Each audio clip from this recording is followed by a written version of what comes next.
Mainly হচ্ছে কি একটা নির্দিষ্ট মাধ্যমে কাজ করে। ধরো তুমি হচ্ছে গিয়ে একটা নির্দিষ্ট মাধ্যম থেকে একটা প্রতিফলক পৃষ্ঠের উপরে আলো আপতিত করছো আপতন বিন্দুতে। মনে করো এ বিন্দু থেকে ও বিন্দুতে তুমি একটা রশ্মিকে আপতিত করছো, একই মাধ্যম কিন্তু একটা নির্দিষ্ট মাধ্যমে। তো এটা আপতিত হয়ে, ঠিক আছে, আবার ঠিক একই মাধ্যমে প্রতিফলিত হয়ে চলে যাচ্ছে। তাহলে এখানে এটা হচ্ছে আমাদের অবিলম্ব, এবং এখানে হচ্ছে আমাদের কি আপতন কোণ। এটা আমাদের কি ছিল, প্রতিফলন কোণ। ঠিক আছে না? আর এটা হচ্ছে আপতিত রশ্মি, এটা হচ্ছে কি প্রতিফলিত রশ্মি, ওবি। আর এটা মনে করো যে ওসি ধরলাম, তাহলে ওসিটা কি এখানে অবিলম্ব, আর এটা হচ্ছে আমাদের প্রতিফলক পৃষ্ঠ। ঠিক আছে, তাহলে আমরা মোটামুটি আমাদের পরিচয়গুলো ভালো করে। ক্লাস টাইম 9টা দিছি, 9টা 7-8 বাজে গেছে ওটা মাত্র হইতেছে। তাহলে কি বললাম, আলোর প্রতিফলনে আমরা এখানে মোটামুটি আলোর আপতন রশ্মি, আপতিত রশ্মি, প্রতিফলিত রশ্মি, তারপরে অবিলম্ব, আপতন কোণ, প্রতিফলন কোণ, আমরা মোটামুটি সবকিছু দেখলাম। তো পরীক্ষায় আসে কিন্তু আলোর প্রতিফলন কাকে বলে, এটা পরীক্ষায় আসে। তো তো লিখে নিই আমরা আলোর প্রতিফলন কাকে বলে। আলোর চলার পথে, এগুলো লিখে নিতে হবে, তোমাদের ক খ তে আসবে। চলার পথে, আলোর চলার পথে দেখো কোনো অস্বচ্ছ, কোনো নির্দিষ্ট মাধ্যমে কোনো নির্দিষ্ট মাধ্যম মাধ্যমে আপতিত হয়ে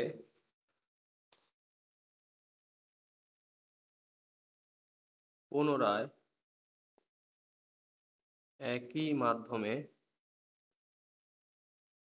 প্রতিফলিত হয়, প্রতিফলিত হয় তাকে, এত কালিকা আজকে ভরপুরের ভিতরে, তাকে আলোর প্রতিফলন বলে।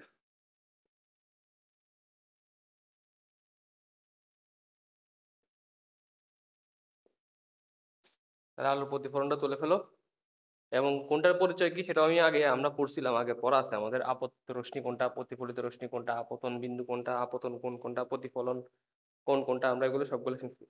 তো আলোর প্রতিফলনের ক্ষেত্রে মাথায় রাখবা এই আর কিন্তু আলোর প্রতিফলনের ক্ষেত্রে এই আর কিন্তু প্রতিফলন কোণ, মাথায় রাখবা সবাই, প্রতিফলন কোণ। আচ্ছা, যেটা বলার কথা ছিল তোমাদের, আগামীকাল সকালে যে ফিজিক্স আর হায়ার ম্যাথ প্রাইভেট ছিল সেটাও কিন্তু কালকে অফ থাকবে, বুঝছো? তো অফ থাকার কারণে হচ্ছে ভাইয়া কালকে ল্যাব দিয়ে দিছে রে শুক্রবারে। এখন ল্যাব দিয়ে দিছে, কিছু করারও নেই হাতে আমার। এমনি গেস্ট টিচার কয়েকটা আসে, ওগুলো এক একটা কি পেতাম, এমন টাইমে আসে শুক্রবার শনিবারে আসে, বন্ধের দিনে। ভাবছিলাম যাবো না, পরে ভাবলাম সকাল থেকে শুরু করে ক্লাস একবারে বিকাল পর্যন্ত ক্লাস হবে, আর না গিয়েও পাই না, এতগুলো প্রেজেন্ট মিসটা পেয়ে পরে আমার সেমিস্টারে আমার ধরাই দিব, না যাই উপায় নেই। সমস্যা নেই, এই কালকে ক্লাসটা দেখে আবার অনলাইনে নিতে পারি কিনা, পারলে অনলাইনে নিয়ে নেবো, কেমন? আচ্ছা, তাহলে আমরা এখানে আলোর প্রতিফলনের সংজ্ঞা শিখলাম। এখন আমরা আলোর প্রতিফলনের দুইটা সূত্র শিখবো। আলোর প্রতিফলনের দুটো সূত্র আছে, সূত্র হচ্ছে সূত্র এক লেখো যে কি, একটি নির্দিষ্ট একটি নির্দিষ্ট মাধ্যমের একটি নির্দিষ্ট মাধ্যমে আপতিত রশ্মি আপতিত রশ্মি প্রতিফলিত রশ্মি প্রতিফলিত রশ্মি আপতন বিন্দুতে আপতন বিন্দুতে আপতন বিন্দুতে অঙ্কিত অভিলম্ব অঙ্কিত অভিলম্ব একই তলে একই তলে অবস্থান করে, একই তলে অবস্থান একই তলে অবস্থান করে, ঠিক আছে? তো এটা মানে কি হচ্ছে, এই যে আপতিত রশ্মি, প্রতিফলিত রশ্মি, অবিলম্ব, আপতন কোণ, প্রতিফলন কোণ, সবগুলা কি একই তলে অবস্থান করে, এটা বোঝাচ্ছে আর কি। এগুলো আসে পরীক্ষায়, লিখে রাখিও। এবার আসে সূত্র 2। সূত্র 2 হচ্ছে গিয়ে আহ আপতিত রশ্মি আপতিত রশ্মি আপতিত আপতিত রশ্মি না, এভাবে লিখি, কোনো বিভেদ তলে লিখি, কোনো তলের আপতন কোণ, আপতন কোণ এবং প্রতিফলন কোণ, আপতন কোণ এবং প্রতিফলন কোণ সমান। ঠিক আছে, অর্থাৎ কি বোঝাচ্ছে, কোণ মানে আই ইজ ইকুয়াল টু আর হবে, এই যে এটাকে বোঝাচ্ছে, আই ইজ ইকুয়াল টু আর। ঠিক আছে, ওকে। তোমরা কি এই পার্টটা তুলছো কিনা একটু আমাকে জানাই কষ্ট করে, এই পার্টটা তুলছো কিনা আমাকে একটু জানাই কষ্ট করে। আলোর প্রতিফলনের এই পার্টটা এই তুলছো কিনা আমাকে বলিও।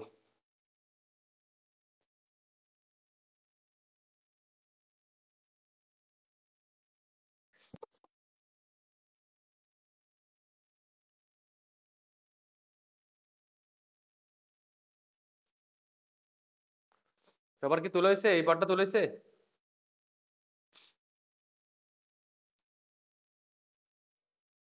তুলে হইলে বলিও। ওকে,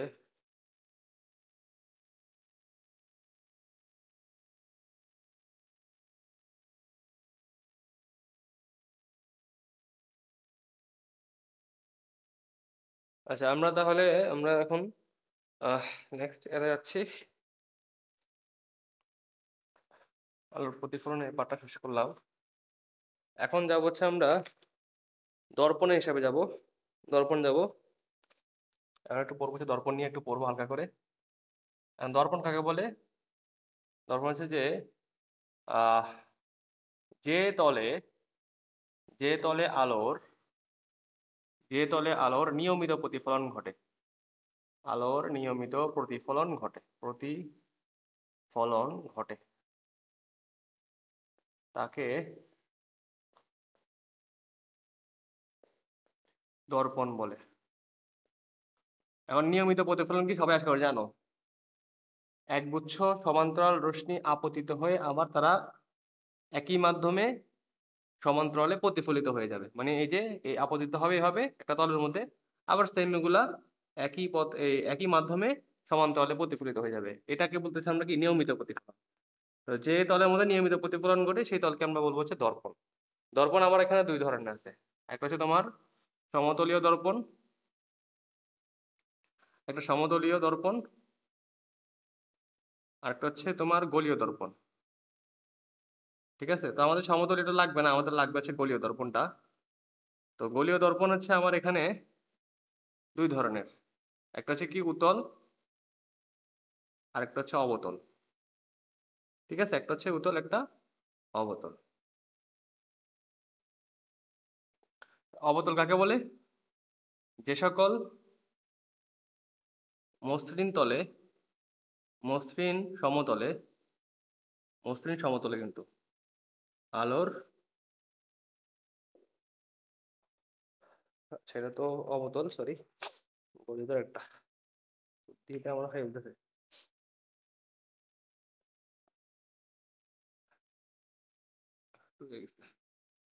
যে সকল গলীয় দর্পণ হবে অবতল, যে সকল গলীয় দর্পণের বাহিরের পৃষ্ঠকে, কয়টা বজ্রবাজার, এটা কে রে, জাকির হোসেন বজ্রবাজার? হ্যাঁ, কে কথা কয় না? তো যে সকল গলীয় দর্পণে বাহিরের পৃষ্ঠকে আহ প্রতিফলক পৃষ্ঠ ধরা হয়, প্রতিফলক পৃষ্ঠ ধরা হয়, বা এটাকে বলা হয় সিলভারিং করা হয়, সিলভারিং, সিলভারিং করা হয়, তাকে অবতল দর্পণ বলে। আর সেম সংজ্ঞা এখানে হবে, শুধু এটা ছিল বাহিরে না, এটা হবে ভিতরে, খালি ভিতরে সিলভারিং করা হয়, সিলভারিং করা হয়। এটা ছিল বাহিরে, এটা ছিল ভিতরে। এখন একটা গোলীয় দর্পণের ক্ষেত্রে উতল দর্পণ কেমন দেখায় আর অবতল কেমন দেখায় এটা একটু দেখি আমরা, কেমন এটা চিত্রটা একটু আমরা অঙ্কন করে রাখবো।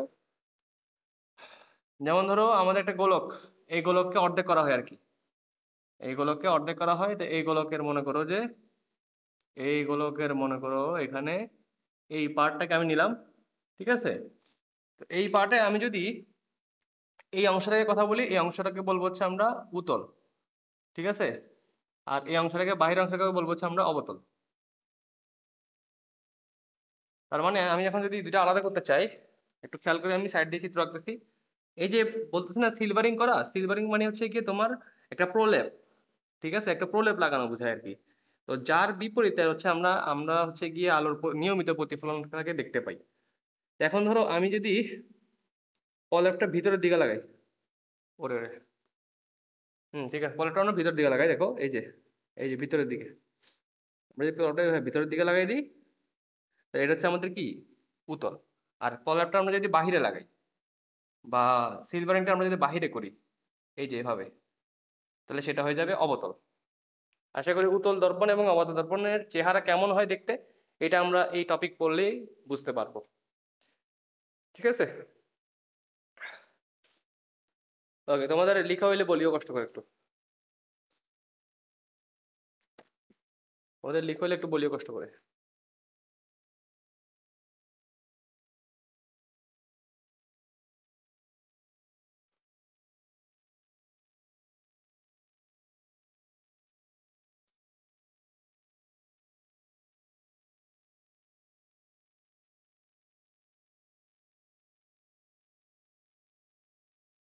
তোমাদের সবার লেখা হইলে একটা আপডেট দিও।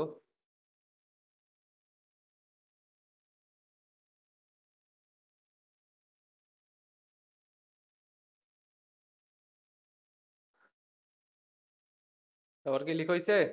একজন আপডেট দাও, লেখা হয়েছে কি হয়নি।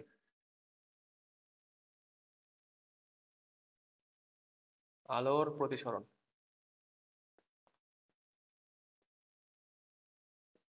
তাহলে আলোর প্রতিসরণ কাকে বলে? আলোর এক স্বচ্ছ মাধ্যম হতে, এক স্বচ্ছ মাধ্যম হতে অন্য স্বচ্ছ মাধ্যমে প্রতিসরিত হওয়াকে, হওয়াকে আলোর প্রতিসরণ বলে, আলোর প্রতিসরণ বলে, ঠিক আছে। তাহলে এখন এখানে দেখো তোমরা, আলোর প্রতিসরণ হইতে কিন্তু মাধ্যম লাগে দুইটা। আলোর প্রতিফলনের মাধ্যম ছিল একটা, কিন্তু আলোর প্রতিসরণের মাধ্যম হবে অবশ্যই দুইটা। দেখো এই যে একটা আলো, আমার মনে করো এ মাধ্যম, এটা বি মাধ্যম, চিন্তা করো। তো এই মাধ্যমে আলো আপতিত হয়ে আপতন বিন্দুতে এই দিকে প্রতিসারিত হওয়ার কথা ছিল অন্য মাধ্যমে, বাট এটা এদিকে প্রতিসারিত না হয়ে অবিলম্বের দিকে হালকা বেঁকে যায়। তো এখানে যে অ্যাঙ্গেলটা করে সে আপতিত হয়েছে সেটাকে বলা হয় আপতন কোণ আই, আর যে অ্যাঙ্গেল করে প্রতিসারিত হয়েছিল সেটাকে বলা হয় প্রতিসরণ কোণ আর। তাহলে এখন এই আর কে বলবো হচ্ছে আমরা প্রতিসরণ কোণ, প্রতিসরণ কোণ, ঠিক আছে। এখন এই আর কে বলবো হচ্ছে আমরা প্রতিসরণ কোণ। আশা করি আমরা সবাই বুঝতে পারছি এখানে, ঠিক আছে। তো আলোর প্রতিসরণের কিন্তু সূত্র হচ্ছে দুইটা। আলোর প্রতিসরণের সূত্র এক, এটা একটু দেখি আমরা। সূত্র এক একটু আমরা দেখবো, এখানেও কথা আগেরটার মতোই, কোনো নতুন কিছু না। এক জোড় আছে, এক জোড়া লাগবে না। আপতিত রশ্মি, আপতিত রশ্মি আপতন বিন্দুতে অবিলম্ব, একটু তাড়াতাড়ি করি আজকে, একটু তাড়াতাড়ি ছুটি দিয়ে দেবো। আপতন বিন্দু অবিলম্ব, তারপর হচ্ছে প্রতিসরিত রশ্মি, প্রতিসরিত রশ্মি, প্রতিসরিত রশ্মি একই তলে অবস্থান করে, একই তলে অবস্থান করে, এমন। এর সূত্র এক গেল। এবার যদি সূত্র দুই আমরা খেয়াল করি, সূত্র দুই হচ্ছে গিয়ে এক জোড়া, এক জোড়া মাধ্যম, মাধ্যমে নির্দিষ্ট আলোক রশ্মি আলোক রশ্মি আলোক রশ্মির আপতন কোণের সাইন আপতন আমরা ওটা পড়ছি কিন্তু এটা এমন আপতন কোণের সাইন এবং প্রতিসরণ কোণের সাইন প্রতিসরণ কোণের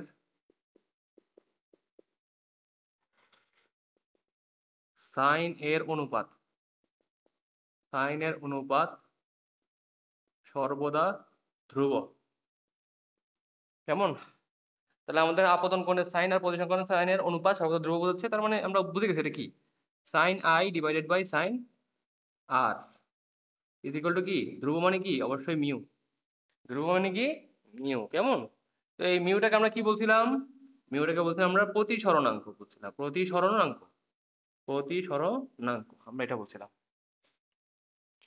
তাহলে আমরা আশা করি সবাই বুঝতে পারছি, এগুলো আগে দিয়ে হয়তো পড়া, আমি জাস্ট রিক্যাপ করতেছি এখানে। কেমন? আলোর প্রতিসরণাঙ্ক, তাহলে আমরা আলোর প্রতিফলন আর প্রতিসরণের দুইটা সূত্র শিখলাম। এখন এখানে আলোর প্রতিসরণাঙ্কের কিন্তু কিছু কথা আছে আবার তোমার বুঝতে হবে।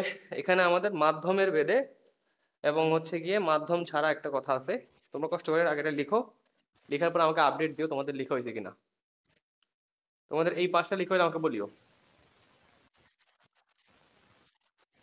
ভিডিও আনক্লিয়ার কই, ভিডিও তো আনক্লিয়ার কিছু দেখতেছি না, তোমার মনে নেটের সমস্যা করতেছে, দেখতে ঠিক আছে। এই কার ভয়েস মনে অন করা, এটা অন অফ করো। আচ্ছা আমি এই পার্টটা মুছলাম। আমরা এখন যেটা বললাম আর কি একটু আগে, যে আলো একটা মাধ্যম থেকে আরেকটা মাধ্যমে যাচ্ছে, হ্যাঁ একটা মাধ্যম থেকে আরেকটা মাধ্যমে যাচ্ছে। মনে রাখবো সবসময় প্রতিসরণের ক্ষেত্রে হালকা থেকে আলো, এই হালকা থেকে আলো ঘন মাধ্যমে যায়। হালকা থেকে আলো কোথায় যায়, ঘন মাধ্যম, বা ঘন থেকে হালকার মধ্যে যায়। যেমন হালকা থেকে ঘন বলতে কেমনে বুঝবো আমরা, বায়ু থেকে পানি, বায়ু থেকে কাঁচ, বায়ু থেকে যে কোনো তরল লিকুইড একটু ঘন আর কি, অথবা কাঁচ থেকে পানি থেকে কাঁচ, পানি থেকে কাঁচ হইতে পারে, এটা হইতে পারে। আর এখন আমরা একটু দেখি আমাদের যে প্রতিসরণাঙ্ক যেটা আছে, প্রতিসরণাঙ্ক যেটা আছে না, এই প্রতিসরণাঙ্ককে আমরা দুই ভাগে ভাগ করব। কয়ভাবে? দুই ভাবে। একটা হচ্ছে পরম প্রতিসরণাঙ্ক, পরম, আর একটা হচ্ছে আপেক্ষিক প্রতিসরণাঙ্ক, আপেক্ষিক। এটা কি? আপেক্ষিক প্রতিসরণাঙ্ক। একটা পরম প্রতিসরণাঙ্ক, এটা আপেক্ষিক প্রতিসরণাঙ্ক। এখন পরমটা কি আর আপেক্ষিকটা কি? পরমটা হচ্ছে যখন তুমি একটি নির্দিষ্ট মাধ্যম নিয়ে কাজ করবে, নির্দিষ্ট একটা নির্দিষ্ট মাধ্যম নিয়ে তুমি কাজ করবা, নির্দিষ্ট মাধ্যম, হয়তো সেটা আলো, সরি হয়তো সেটা পানি, হয়তো সেটা বায়ু, একটা নির্দিষ্ট মাধ্যম। আর আপেক্ষিক কি? আপেক্ষিক হচ্ছে গিয়ে একটি মাধ্যমের সাপেক্ষে আরেকটি মাধ্যম, একটি মাধ্যমের সাপেক্ষে একটি মাধ্যমের সাপেক্ষে আরেকটি মাধ্যম বা অন্য মাধ্যম। ঠিক আছে, এগুলো একটু মাথায় রাখবা, একটি সাপেক্ষের মাধ্যমে অন্য মাধ্যম। এমন এটা একটা এক্সাম্পল দিই আমরা, এটা এক্সাম্পল হচ্ছে যে মনে করো যে এ মাধ্যমের সাপেক্ষে, এ মাধ্যমের সাপেক্ষে সাপেক্ষে বি মাধ্যমের প্রতিসরণাঙ্ক, বি মাধ্যমের প্রতিসরণাঙ্ক, অর্থাৎ এটাকে আমরা প্রকাশ করবো এ মিউ ভি। তাহলে কি লেখা যাবে, এই যে এ মিউ ভি দিয়ে প্রকাশ করা হয়, এ মাধ্যমের সাপেক্ষে বি মাধ্যমের প্রতিসরণাঙ্ক, এ মাধ্যমের সাপেক্ষে বি মাধ্যমের প্রতিসরণাঙ্ক।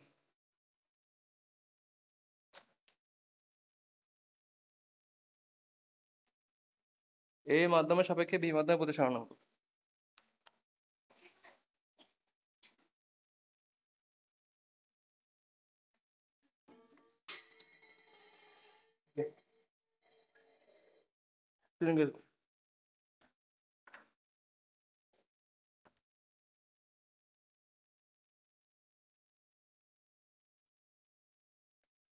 এ মাধ্যমের সাপেক্ষে বি মাধ্যমের প্রতিসরণাঙ্ক লিখো।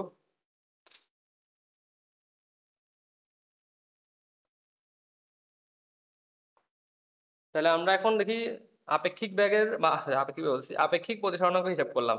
এটা মোটামুটি বলতে পারো আপেক্ষিক বেগের মতো একটা কাহিনী আর কি, একটা মাধ্যমের সাপেক্ষে একটা বেগের সাপেক্ষে আরেকটা বেগ যেমন বের করে না, হুবহু বলতে গেলে এরকম। তাহলে এখানে পরমটা খেয়াল করতে পারে, একটি নির্দিষ্ট মাধ্যম নিয়ে, এটা মানে কি, ধরো হচ্ছে তোমার মিউ শুধু তুমি এ নিছো, অথবা মিউ তুমি বি নিছো, এরকম। তো এখানে আমাদের এই দুইটা একত্রিত করে যে ইকুয়েশনটা তৈরি হয়, সেই ইকুয়েশনটা একটু আমরা দেখবো। এই দুইটা পয়েন্ট একত্র হয়ে যে ইকুয়েশনটা তৈরি করে সেটা আমরা এখন দেখবো। এই দুইটা পয়েন্ট একত্রিত হয় যে ইকুয়েশনটা তৈরি হয় সেটা হচ্ছে গিয়ে এ মিউ ভি, অর্থাৎ এ মাধ্যমের সাপেক্ষে সাপেক্ষে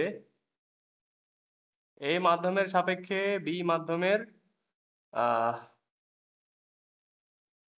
বি মাধ্যমের প্রতিসরণাঙ্ক।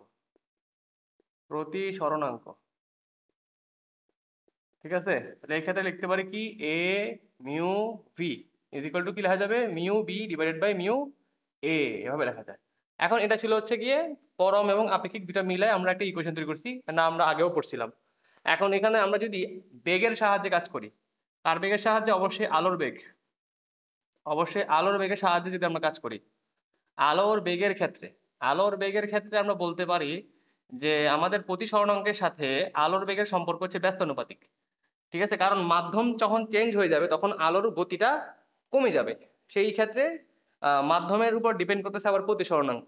সেই দিক থেকে আমরা বলতে পারি মাধ্যম এবং আলোর বেগের মধ্যে সম্পর্ক হচ্ছে ব্যস্তানুপাতিক। ঠিক আছে, তাহলে এখান থেকে বলতে পারি A mu V is equal to mu V divided by mu A is equal to C A by C B. আরেকটা ইকুয়েশন অ্যাড করতে পারি lambda A by lambda B.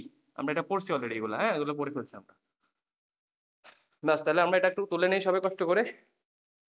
তাহলে আলো প্রতিসরণে এই পার্টটা একটু দেখবো, তারপর আমরা শিখবো হচ্ছে অবিলম্ব আপতন। ঠিক আছে, আগে সবাই এটা তুলো আগে।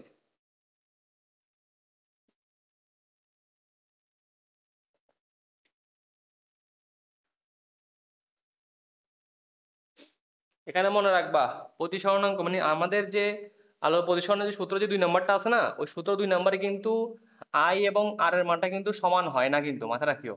প্রতিফলনে সমান হয় কিন্তু প্রতিসরণে এটা সমান হয় না। কেমন? তবে তাতে লিখো একজনে, তোমরা লিখার পরে একটু ভয়েস করে বললেই হবে যে হ্যাঁ ভাইয়া ভয়েসটা খুলে বললো ভাইয়া লিখছি, তাহলে বারবার আমাকে ওই দিকে যেতে হয়।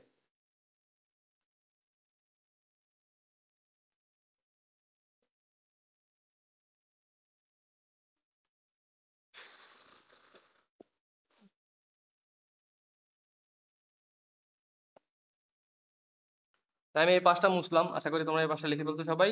এখন এখানে একটা কথা শোনো, যে আমাদের আলো স্বাভাবিক ক্ষেত্রে কি হয়, আমাদের আলো স্বাভাবিক ক্ষেত্রে হালকা থেকে ঘন মাধ্যমে যায়।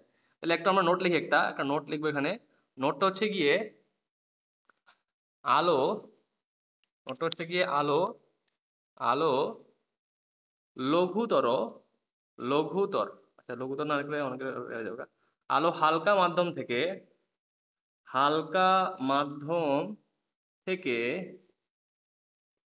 ঘন মাধ্যমে ঘন মাধ্যমে প্রতিসারিত হলে বা প্রতিসরিত হলে প্রতিসরিত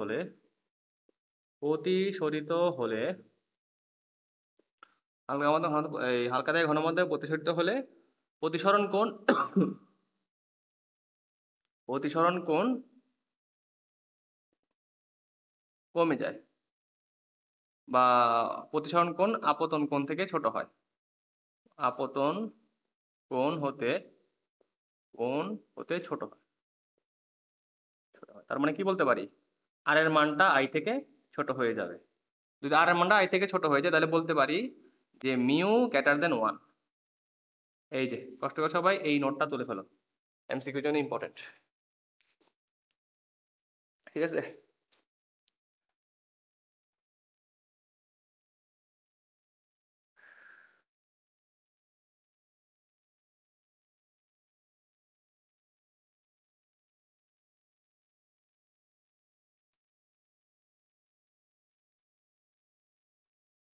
তোমাদের লিখা হইলে বলিও, একজন বয়েস করলে বললে হবে যে ভাই লিখছি। এর লেখা শেষ, অল কমপ্লিট।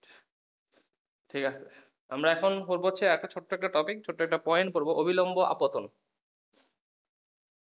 এখানে শুধু বেসিক পড়া, তো আমাদের শুধু রিডিং পড়ার মতো পড়তেছি, এগুলো ইম্পর্টেন্ট, আমাদের কনসেপ্ট গুলা ভালো করে শিখতে হবে। অবিলম্ব আপতন, এটা লিখে ফেলো। অবিলম্ব আপতন কাকে বলে? অবিলম্ব আপতন হচ্ছে গিয়ে আপতন কোণ, মানে আপতন কোণ আছে না, আপতন কোণটা হচ্ছে গিয়ে অবিলম্বের সাথে যায় আর কি, মানে আপতন কোণটার মান হবে 0। যখন তোমাদের আপতন কোণ 0 হয় তখন সেটাকে আমরা বলবো হচ্ছে অবিলম্ব আপতন। তোমাদের আপাতত কোণ যদি শূন্য হয় সেহেতু আমরা বলতে পারি, সেহেতু sine I by sine R পড়ছি আমরা, কেমন একটু আগে পড়ছিলাম, ইজ ইকুয়াল টু মিউ। এখানে সাইন আই মানে কি, sine zero divided by sine R is equal to mu. তাহলে সাইন জিরো মানে কত, জিরো না? সাইন জিরো মানে যদি জিরো হয় তাহলে জিরো বাই সামথিং মানে কি হবে, সাইন আর হবে, ইজ ইকুয়াল টু মিউ। তার মানে কি হচ্ছে, জিরো বাই সামথিং মানে তো জিরোই হবে, সেই দেখতে আমরা বলতে পারি মিউ হচ্ছে এখানে শূন্য। এই যে, তাহলে অবিলম্ব আপতন বলতে বোঝায় আমাদের আপতিত রশ্মি, এই আপতিত রশ্মিটা অবিলম্বের সাথে একই তল বরাবর যাবে, অবিলম্ব বরাবর যাবে আর কি, অবিলম্ব বরাবর গেলে সেক্ষেত্রে আমাদের আপতন কোণটা তাহলে কত হচ্ছে, শূন্য হচ্ছে। ঠিক আছে, আর আপতন কোণ শূন্য হলে আমরা বলতে পারি আমাদের প্রতিসরণাঙ্কটাও হবে কি, শূন্য।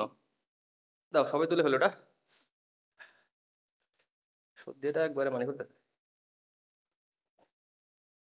আমি একটা ম্যাথ লিখি তাহলে, তোমরা দেখো এটা তুলে ফেলো। আহ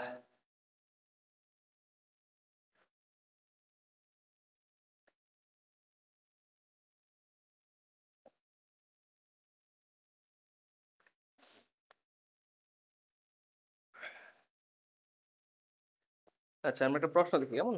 প্রশ্ন হচ্ছে গিয়ে ম্যাথ 1, এক টুকরা প্লাস্টিকের মধ্যে এক টুকরো এক টুকরো প্লাস্টিকের মধ্যে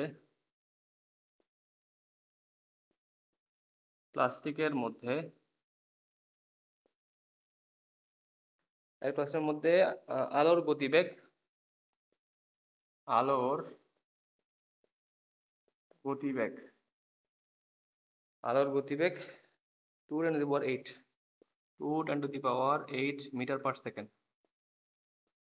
ঠিক আছে, তো বলছে প্লাস্টিকের পরম প্রতিসরণাঙ্ক কত হবে, প্লাস্টিকের পরম প্রতিসরণাঙ্ক কত হবে,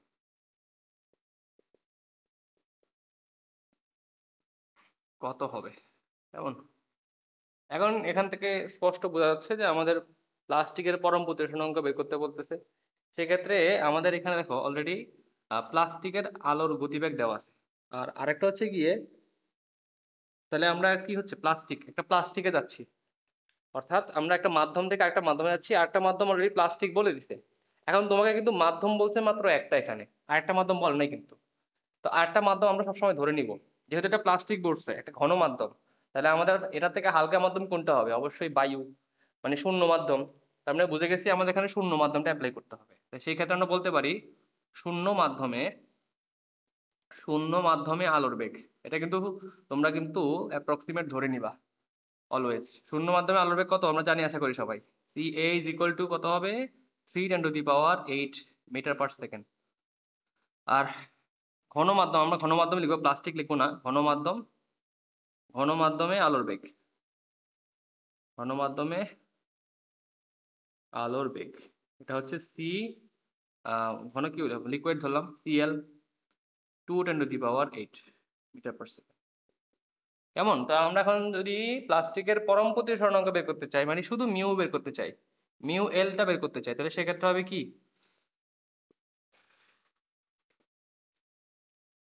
আমরা যদি মিউ এলটা বের করি তাহলে আমরা এখান থেকে বলতে পারি যে তোমার এভাবে বলতে হবে আর কি, এ মিউ এল, বায়ু থেকে মানে হালকা থেকে ঘনতে যাচ্ছে, ইজ ইকুয়াল টু কি লেখা যাবে, mu L by mu A লেখা যাবে, তাই না? এটা তো আমাদের এই হিসাব মতে আসছে, কিন্তু একবার হিসাব মতে। তাহলে এখানে এটা যেহেতু আলোর বেগের সাথে ব্যস্তানুপাতিক, তার মানে কি লেখা যাবে, C A by C L লেখা যাবে। বুঝতে পারছো আশা করি। যেখানে সি এটা কত দেওয়া আছে, 3 × 10⁸ দেওয়া আছে, সি এলটা কত আছে, 2 × 10⁸ দেওয়া আছে, তাহলে আনসার কত হচ্ছে, 1.5 হচ্ছে। তাহলে আমাদের মিউ হচ্ছে মানে এ মিউ এল যেটা, আনসারটা হচ্ছে আমাদের এত। এই অঙ্কটা কোথায় আসছে জানো, এই অঙ্কটা আসছে বুয়েট 9-10 আসছে, এটা বুয়েটে আসছে, বুয়েট 9-10 আসছে এই অঙ্কটা। ঠিক আছে, তো খুবই সিম্পল একটা ম্যাথ ছিল, জাস্ট কনসেপ্টটা বুঝতে পারলেই হয়তো আর কি তোমাদের, আশা করি। স্নেলের সূত্র হচ্ছে, প্রতিসরণের সূত্র যে 2 নাম্বারটা, ওইটাই হচ্ছে স্নেলের সূত্র। তাহলে স্নেলের স্নেলের সূত্রের সাধারণ রূপ, সূত্রের সাধারণ রূপ, সাধারণ রূপ, ঠিক আছে। এটা সিম্পল, একবার ছোট্ট একটা পয়েন্ট খালি। স্নেলের সূত্রের সাধারণ রূপ, ঠিক আছে, এটা একটু দেখি আমরা।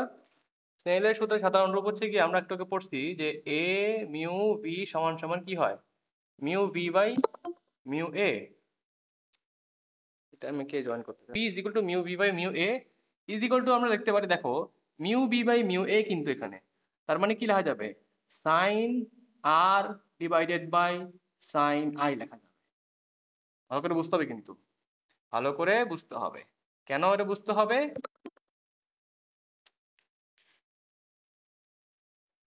আচ্ছা দাও, যাই হোক, আমি তো শুধু অ্যাপতে দিছি, তোমাদের গ্রুপে দিছি, আর কোথাও দিই নাই। তোমরা কি লিঙ্ক টিঙ্ক আর কোনো পাঠাওনি কোনো? কি আইছে, একটা আইছে কি, বজরা বাজার জাকির আইছে একবার, একবার আছে পাশা, ব্যাচেলার পয়েন্টের এগুলো কাজ করতেছে আমার কাছে কেন।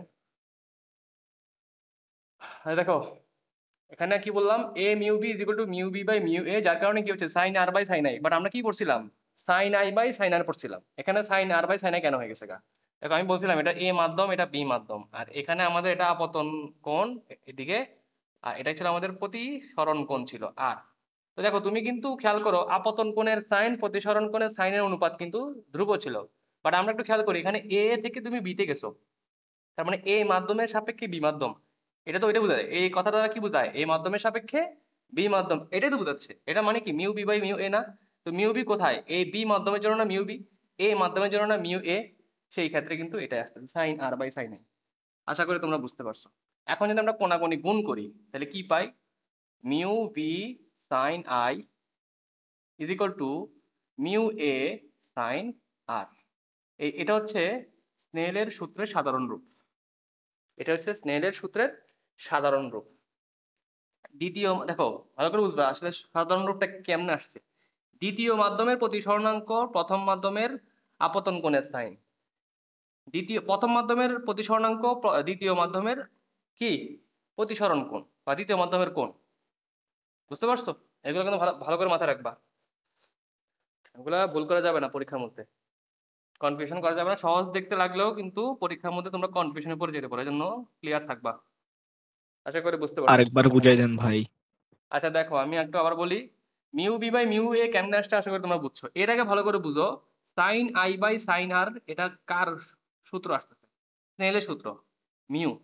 তো আমরা তো মিউ সমান লিখছি sine I by sine R, but আমরা মাধ্যম তখন অ্যাপ্লাই করি নাই। তুমি যখন এ থেকে বি তে যাবা, মানে এ মাধ্যমের সাপেক্ষে বি মাধ্যম কাউন্ট করবা, তখন কেমন হবে, A mu B. A mu B মানে কি, mu B by mu A হচ্ছে।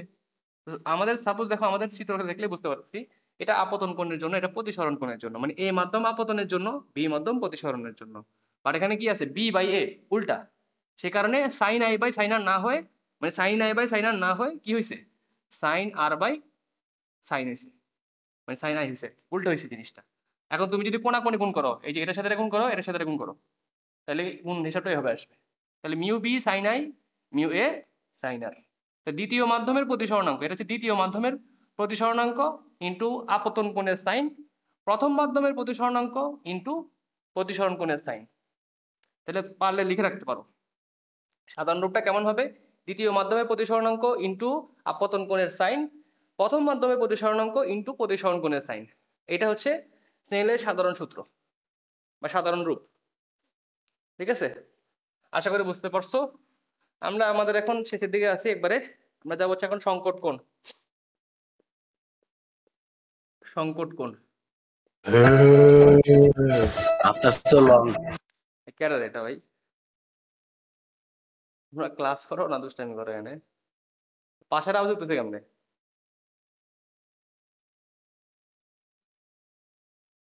হয়ে পড়ে এসি চলে 2 টন। এই দেখো সংকট কোণ, সংকট কোণ ভালো করে দেখো, সংকট কোণ কাকে বলতেছে। আগে আমরা সংকট কোণের সংজ্ঞাটা লিখে নেই। এটা কি একটি নির্দিষ্ট বর্ণের আলোক রশ্মি, একটি নির্দিষ্ট বর্ণের আলোক রশ্মি, একটি নির্দিষ্ট বর্ণের আলোক রশ্মি।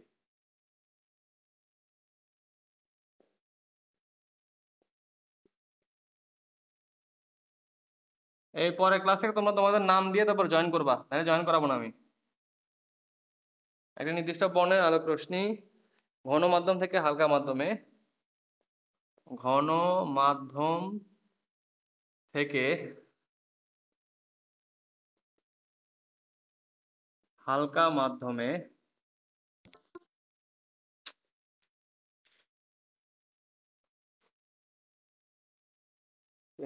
নিশুটা কেটে আবার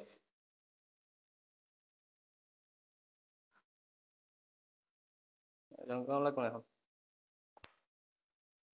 একটি নির্দিষ্ট বর্ণের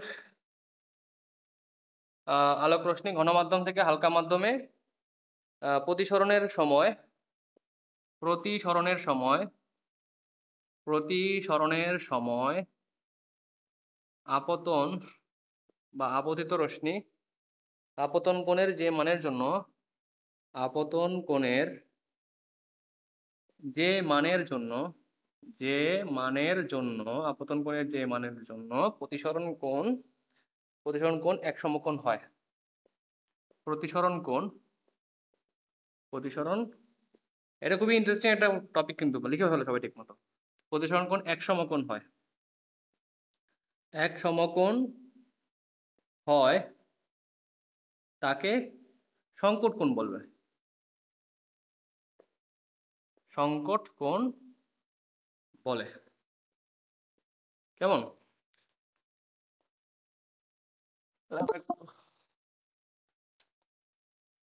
ক্লাস টাইম 9টায়, এখন 10টা বাজে আসছে, কে এত জয়েন করতে যাচ্ছে এখন আমি বুঝলাম না এটা।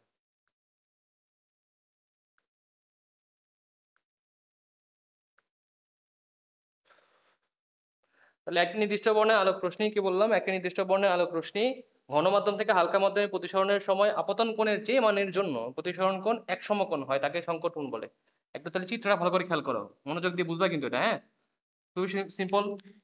দেখো আমাদের এই জায়গায় মনে করো যে ঘন মাধ্যম, এটা তো ঘন, এটা তো আমরা বুঝছি সবাই, এটা ঘন ছিল, এটা হালকা ছিল।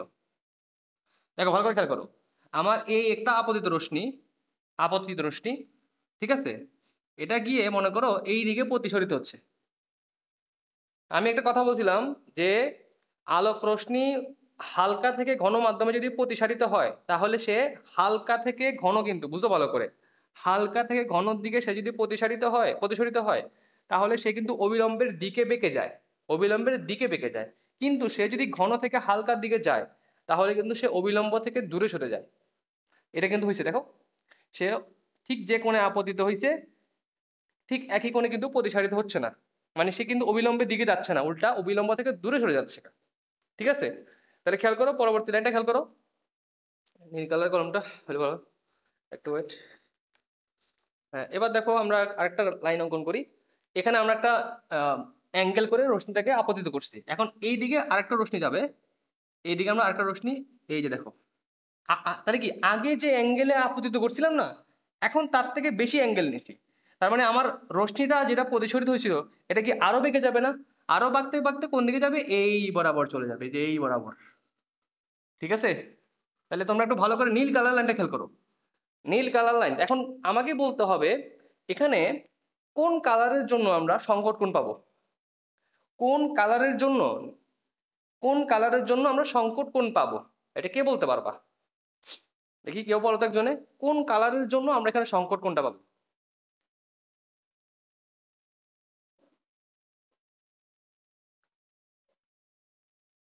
বলো তো দেখি কোন কালারের জন্য আমরা সংকট কোণটা এখান থেকে পাবো, কে বলতে পারবা? আচ্ছা ভালো করে খেয়াল করো, আমি কি বলছিলাম, একটা নির্দিষ্ট বর্ণের আলোক রশ্মি ঘন মাধ্যম থেকে হালকা মাধ্যমে প্রতিসরণের সময়, মানে ঘন থেকে হালকাতে যখন সে যাবে তখন তার আপতন কোণের যে মানের জন্য প্রতিসরণ কোণ এক সমকোণ হয়। ঠিক আছে, প্রতিসরণ কোণ এক সমকোণ, দেখো আমরা একটু ভালো করে খেয়াল করি, এই যে অবিলম্বের সাথে এই নীল কালারের রেখাটা থিটা অ্যাঙ্গেল করে আছে, মনে করো থিটা, মনে করো সি অ্যাঙ্গেল করে আছে, আর লাল কালার রেখাটা মনে করো যে থিটা, মনে করো হচ্ছে গিয়ে আর অ্যাঙ্গেল করে আছে, ধরেন আর না, আর দিলে ভুল হবে, থিটা আই ধরি, থিটা আই অ্যাঙ্গেল করে আছে, কেমন? তাহলে এখন দেখো লাল কালারের রেখাটা যখন আপতিত হচ্ছে, এখানে লাল কালার রেখাটা প্রতিসারিত হচ্ছে, তো প্রতিসারিত হওয়ার সময় দেখো তো অবিলম্বের সাথে সে কি 90 ডিগ্রি অ্যাঙ্গেল করে আছে? উত্তর হচ্ছে না, সে কিন্তু অবিলম্বের সাথে 90 ডিগ্রি অ্যাঙ্গেল করে থাকে নাই। কিন্তু তুমি নীল কালার রেখাটা খেয়াল করো, নীল কালার রেখা কিন্তু সে অবিলম্বের সাথে, এটা হচ্ছে অবিলম্ব, অবিলম্বের সাথে এই নীল কালার রেখাটা কি হয়ে আছে, লম্ব হয়ে আছে না? তার মানে আমি বলতে পারি এই নীল কালারের রেখাটার জন্য আমাদের কি হচ্ছে, অবিলম্বের সাথে প্রতিসরিত রশ্মি 90 ডিগ্রি অ্যাঙ্গেল করে আছে। তাহলে আমাকে যেটা বলা হয়েছে, আপতন আপতন কোণ যে মানের জন্য, মানে আপতন কোণ যে মানের জন্য প্রতিসরণ কোণটা কত হয়, প্রতিসরণ কোণ কত হয়, এক সমকোণ হয়। তাহলে আপতন কোণ কত জন্য, থিটা সি এর জন্য আমরা প্রতিসরণ কোণটা কি পাইছি, 90 ডিগ্রি পাইছি না? তার মানে আমি বলতে পারি এখানে এই কোণটাকে বলবো হচ্ছে আমরা এখন বর্তমানে সংকট কোণ। বুঝতে পারছো এই কোণটা কি বলা হয়, সংকট কোণ। তাহলে সংকট কোণ কাকে বলে এটা আশা করি আমরা বুঝতে পারছি, নাকি বুঝি নাই এখন? সংকট কোণ কাকে বলতেছি এটা কি বুঝো নাই কেউ? আসো একটু কষ্ট করে বয়স করে বলো, কারো কোথাও সমস্যা আছে কিনা? সংকট কোণ কি এখনো বুঝি নাই আমি, এরকম কেউ আসো? থাকলে রিপ্লাই দাও। যে আপতন আপতন কোণ যে কোণের জন্য, মানে যে আপতন কোণের জন্য আমরা হচ্ছে গিয়ে প্রতিসরণ কোণটা কি পাই, ওই অবিলম্বের সাথে 90 ডিগ্রি অ্যাঙ্গেল করতে পারি বা করতে পারা যায়, সেই অ্যাঙ্গেলটাকে বলবো হচ্ছে, বা সেই আপতন কোণটাকে বলবো হচ্ছে আমরা কি কোণ, সংকট কোণ। তাহলে এখান থেকে বলতে পারি আপতন কোণ ইজ ইকুয়াল টু এই সংকট কোণ বলা যায়। তাহলে মাথায় রাখবা কিন্তু, আপতন কোণ ইজ ইকুয়াল টু সংকট কোণ। তাহলে এটা কখন বলা যাবে, তখনই বলতে পারবা যখন তোমার প্রতিসরণ কোণটা অবিলম্বের সাথে 90 ডিগ্রি অ্যাঙ্গেল করে আছে তখন। এবার দেখো আবার একটা কাহিনী হয়, কাহিনী কি হয় আরেকটা, তোমার এখানে দেখো সংকট কোণ এটা কিন্তু, তার মানে নীল কালারটা সংকট কোণ। এন্ড নীল কালার থেকে তুমি যদি আরো বেশি অ্যাঙ্গেল করে মারো, আরো বেশি অ্যাঙ্গেল করে তুমি আপতিত করো, তাহলে কি হবে, এই কালারের জন্য এটা এই ঠিক অক্ষ বরাবর প্রতিসরিত হয়েছে। বাট এখন দেখো আমি আরো অ্যাঙ্গেল করে আপতিত করছি, তার মানে এখন সে এইদিকে প্রতিসরিত হয়ে যাবে গা। তাহলে কি হচ্ছে এখানে, আমার সংকট কোণের চেয়ে বেশি কোণে যদি আমি কোনো রশ্মিকে আপতিত করি, তাহলে আমাদের প্রতিসরিত রশ্মিটা কি হবে, তার একই মাধ্যমে প্রতিসরিত হয়ে যাবে গা। কথা বুঝতে পারছো? দেখো তো কালো কালারের রেখাটা কিন্তু একই মাধ্যমেই আছে, মাধ্যম কি অপরটাতে চলে গেছে, যায় নাই, কিন্তু একই মাধ্যমে আছে। এটা কেন হয়েছে, কারণ হচ্ছে গিয়ে তার সংকট কোণের চেয়ে বেশি কোণে আমি তাকে আপতিত করছি, যার কারণে সে অন্য মাধ্যমে না গিয়ে একই মাধ্যমে প্রতিসারিত হয়ে গেছে গা। তাহলে এই ধরনের প্রতিফলনকে আমরা, বা এই ধরনের প্রতিসরণকে আমরা কি বলবো, এটা এখন, এখন তো সে আর প্রতিসরণ না। প্রতিসরণ কখন হবে, যখন দুইটা মাধ্যমের কাজ একসাথে হবে। বাট এখানে কি সেটা হচ্ছে আর, মানে থিটা সি হচ্ছে সংকট কোণ, সংকট কোণের চেয়ে বেশি কোণ হয়ে গেছে না এখন। সংকট কোণের চেয়ে বেশি কোণ হওয়ার কারণে সে আর কি হচ্ছে, অন্য মাধ্যমে গিয়ে প্রতিসরিত হচ্ছে না, এখন সে একই মাধ্যমে রয়ে গেছে। আর একই মাধ্যম হলে কি প্রতিসরণ নাকি প্রতিফলন, অবশ্যই প্রতিফলন। তার মানে আমরা বলতে পারি কালো কালারের রেখাটা বর্তমানে প্রতিফলিত হচ্ছে। তাহলে এই ধরনের প্রতিফলনকে আমরা বলবো হচ্ছে পূর্ণ অভ্যন্তরীণ প্রতিফলন। কি বলা হয়, পূর্ণ অভ্যন্তরীণ প্রতিফলন। তাহলে আমরা একটু লিখে ফেলি, পূর্ণ অভ্যন্তরীণ প্রতিফলন কাকে বলে, পূর্ণ অভ্যন্তরীণ প্রতিফলন। পূর্ণ অভ্যন্তরীণ প্রতিফলনটা দেখো, পূর্ণ অভ্যন্তরীণ প্রতিফলন, অভ্যন্তরীণ প্রতিফলন এটা কাকে বলে, আলো আলো সংকট কোণের চেয়ে, সংকট কোণের চেয়ে বেশি কোণে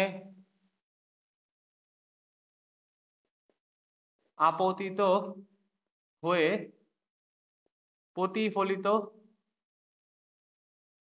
একই মাধ্যমে প্রতিফলিত হয়, প্রতিফলিত হয়, তাকে পূর্ণ অভ্যন্তরীণ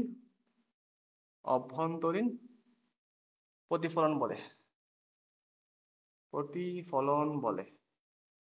তাহলে আশা করি বুঝতে পারছো পূর্ণ অভ্যন্তরীণ প্রতিফলন কাকে বলে। হ্যাঁ, পূর্ণ অভ্যন্তরীণ প্রতিফলন কাকে বলে আমরা আশা করি বুঝতে পারছি, সংকট কোণ কি বুঝতে পারছি, পূর্ণ অভ্যন্তরীণ কি বুঝতে পারছি। এখন লাস্ট দাও, সেটা হচ্ছে কি সংকট কোণ এবং প্রতিসরণের শর্ত। আচ্ছা, পূর্ণ অভ্যন্তরীণ কয়েকটা শর্ত আছে, এটা লিখে নিই আমরা, লিখে নাও কষ্ট করে সবাই। পূর্ণ অভ্যন্তরীণ অভ্যন্তরীণ প্রতিফলন হওয়ার জন্য শর্ত আছে দুইটা। পূর্ণ অভ্যন্তরীণ প্রতিফলনের শর্ত। আমার ভাই দিয়ে জ্বরে অবস্থা খুব খারাপ, কষ্ট করে ক্লাসটা করাচ্ছি, মনোযোগ দিয়ে ক্লাসটা একটু পড়ো কেমন। তাহলে শর্ত হচ্ছে আলোকরশ্মি ঘন মাধ্যম থেকে হালকা মাধ্যমের বিভেদ তলে আপতিত হতে হবে। আলোকরশ্মি শর্ত এটা লাগবে কিন্তু, হতে আসবে। আলোকরশ্মি ঘন মাধ্যম থেকে হালকা মাধ্যমে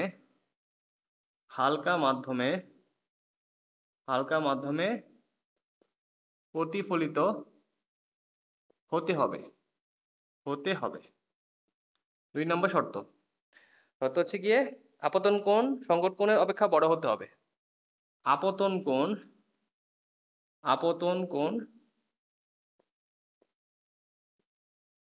সংকট কোণের চেয়ে বড় হতে হবে। বড় হতে হবে। এই যে এই দুইটা শর্ত কষ্ট করে সবাই লিখে ফেলো। কষ্ট করে আমাদের শেষ টপিক, সেটা হচ্ছে গিয়ে সংকট কোণ এবং প্রতিসরণ কোণের মধ্যে সম্পর্ক। সংকট কোণ ও প্রতিসরণ কোণের মধ্যে সম্পর্ক। সংকট কোণ এবং প্রতিসরণ কোণের মধ্যে সম্পর্ক। তাহলে আমরা কি পড়ছিলাম একটু আগে, মনে আছে আশা করি? সংকট কোণ হইতে হইলে আপতন কোণ এবং অবশ্যই সংকট কোণ কি হইতে হবে? সমান হইতে হবে, বলছিলাম না? সংকট কোণ উৎপন্ন হবে যখন ওই যে আমাদের যে নির্দিষ্ট অ্যাঙ্গেলে কোনো রশ্মিকে আমি আপতিত করলে সেটা অবিলম্বের সাথে 90 ডিগ্রি অ্যাঙ্গেলে প্রতিসারিত হবে। হ্যাঁ, এই যে এইভাবে আর কি। মনে করো আমি থিটা সি অ্যাঙ্গেলে আপতিত করছি, তাহলে আমার এই দিকে অবিলম্বের সাথে কি হচ্ছে, এই আরটা আর কি, আর অবিলম্বের সাথে কি হচ্ছে 90 ডিগ্রি অ্যাঙ্গেল করে প্রতিসরিত হবে। তখন আমরা ওই থিটা সি কে বলতে পারবো কি? সংকট কোণ। বা আইটাকে বলবো কি কোণ? সংকট কোণ বলতে পারবো। তাহলে আই সমান থিটা সি এবং আর সমান কি হবে? অবশ্যই 90 ডিগ্রি হবে। এটাই তো হবে। এখন এখানে আমরা একটু যদি খেয়াল করি প্রতিসরণ, হ্যাঁ, আমরা প্রতিসরণাঙ্ক সূত্র খেয়াল করি। প্রতিসরণাঙ্ক একটু খেয়াল করি আমরা। এ মাধ্যমের সাপেক্ষে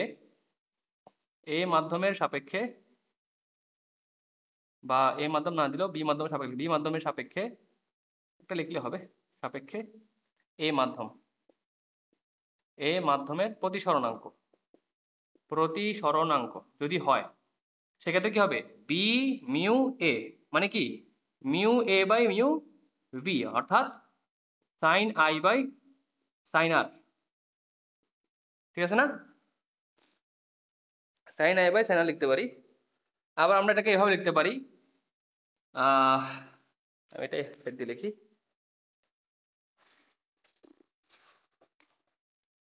এ মাধ্যমের সাপেক্ষে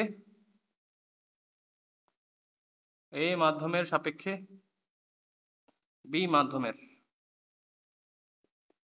প্রতিসরণাঙ্ক। ঠিক আছে, তাহলে ভালো করে খেয়াল করো সবাই। এই মাধ্যমের সাপেক্ষে বি মাধ্যমের প্রতিসরণাঙ্ক হলে এ মিউ বি অর্থাৎ mu B by mu a অর্থাৎ sine R by sine i, উল্টো হবে। ঠিক আছে, তাহলে দেখো সবাই, এটা তো প্রয়োজন না, আমার লাগবে সেটা। যেখানে সাইন আর মানে কত? সাইন অবশ্যই 90 ডিগ্রি বোঝাচ্ছে, আর সাইন আই বলতে কি সাইন থিটা সি।